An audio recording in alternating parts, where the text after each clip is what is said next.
Hello बच्चों, let's read this question. The question says the earth constantly receives heat radiation from the sun and gets warmed up. Why does the earth not get as hot as the sun? तो इस question के अंदर हमें बोला गया है कि जो अर्थ है वो कॉन्स्टेंटली सन से हीट रेडिएशन रिसीव करती है एंड गर्म हो जाती है, और फिर भी इसका जो टेम्परेचर है वो सन की तुलना में कम रहता है, यानी कि जो अर्थ है वो सन के सेम टेम्परेचर की क्यों नहीं हो जाती, ये हमें फाइंड आउट करना है। तो बात करते हैं की कंसेप्ट की। इस क्वेश्चन के लिए हमारे पास दो की कंसेप्ट हम यूज करने वाले हैं। एक तो ये की कंसेप्ट हमारे पास होगा कि जो डिस्टेंस है अर्थ की सन से वो काफी ज्यादा है, जिसकी वजह से सन की हीट का एक स्मॉल पोर्शन ही अर्थ क्या करती है, रिसीव करती है।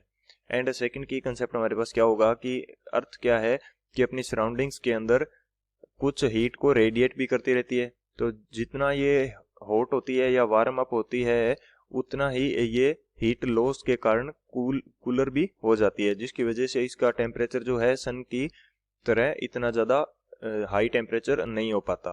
तो ये इसके पीछे का बेसिक कंसेप्ट रहता है। तो फर्स्ट की कंसेप्ट हमारे पास क्या हो जाएगा, अर्थ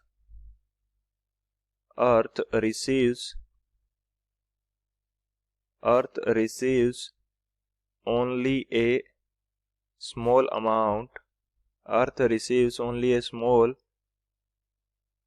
amount of heat from sun due to large distance from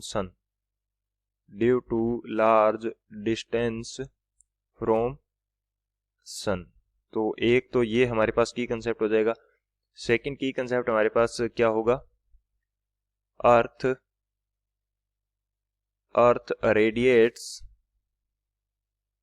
radiates heat energy to its surroundings. इसकी सराउंडिंग्स को ये क्या करती है, हीट एनर्जी रेडिएट भी करती है। तो ये दो हमारे क्या रहेंगे, मेन की कंसेप्ट रहेंगे। अब बात करते हैं सॉल्यूशन की। अब यदि सॉल्यूशन की मैं बात करूं तो सॉल्यूशन मेरे पास क्या होगा, ये हमारी क्या है, मैं मान लेता हूं कि ये हमारी क्या है, अर्थ है, और ये यहाँ पे है हमारे पास सन है। ये हमारे पास क्या है, ये हो जाएगा सन, एंड ये हमारे पास क्या है, अर्थ है। तो ये जो अर्थ है ये सन से हीट एनर्जी एब्जॉर्ब करती है। तो ये हमारे पास क्या हो जाएगी, a small amount of heat is absorb. तो स्मॉल अमाउंट जो होती है हीट की वो एब्जॉर्ब कर लेती है, और अर्थ के द्वारा अपनी सराउंडिंग्स के अंदर क्या करती है, हीट रेडिएट की जाती है। सभी डायरेक्शंस के अंदर ये क्या करेगी, हीट रेडिएट करेगी। हीट इज रेडिएटेड फ्रॉम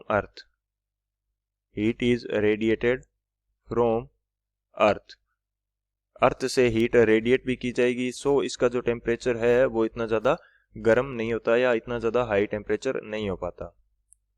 तो ये हमारा क्या रहेगा, इसके पीछे का बेसिक रीजन रहेगा। तो ये हमारा फाइनल आंसर भी होगा। So this is our final answer. I hope you understood it well. Best of luck. Thank you.